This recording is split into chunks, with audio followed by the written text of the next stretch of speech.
السلام عليكم. اليوم ان شاء الله غنشارك معكم البقوله اولا الخبيزه بطريقه جد سهله ومبسطه. اهم حاجه ما كتاخدش معنا بزاف ديال الوقت، تقريبا واحد ثلث ساعه كتكون واجده. ندوزو على بركه الله للطريقه ديال التحضير. عندي هنايا البقوله اللي ديجا غسلتها مزيان ونشفتها وحيت منها الوريقات اللي ما صالحينش. غادي نقطعها رقيقه كيف ما كتشوفوا. من بعد ما غنسى الكميه كامله اللي عندي غادي نديرها في طنجره، وغادي نزيد ليها طريفات ديال الحامض مصير، شويه ديال الفلفله حمراء، شويه ديال السودانيه وراس معلقه ديال السكينجبير. الا كان عندكم قزبر يابس حتى هو ضيفوه كيعطي واحد الطيبه لي زوينه. وغادي نزيدو الثومه، هي راه كتبغي الثومه بزايد كيف ما كتشوفوا. وغادي نزيدو زيت العود وكويس ديال الماء صغير كيف ما كتشوفوا، وشويه ديال الملحه. ما نضيفوش الملحه كثيره لحقاش هي ديجا مالحه.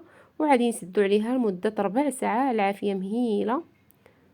من بعد ما طيب لينا البقوله غادي نزيدو ليها شويه ديال زيت العود والربيع ومعلقه صغيره ديال الكمون. ما كنضيفوهش في الاول باش ما كيعطيناش ديك المروره.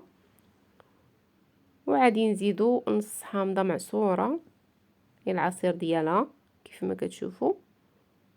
وغادي نزيدو الزيتون احمر، غادي نشحروها واحد 10 دقائق. وغادي نقدموا البقوله ديالنا على هذا الشكل هذا كيف ما كتشوفوا. كتجي لذيذه وما كتاخذش بزاف ديال الوقت، هي كتوجد.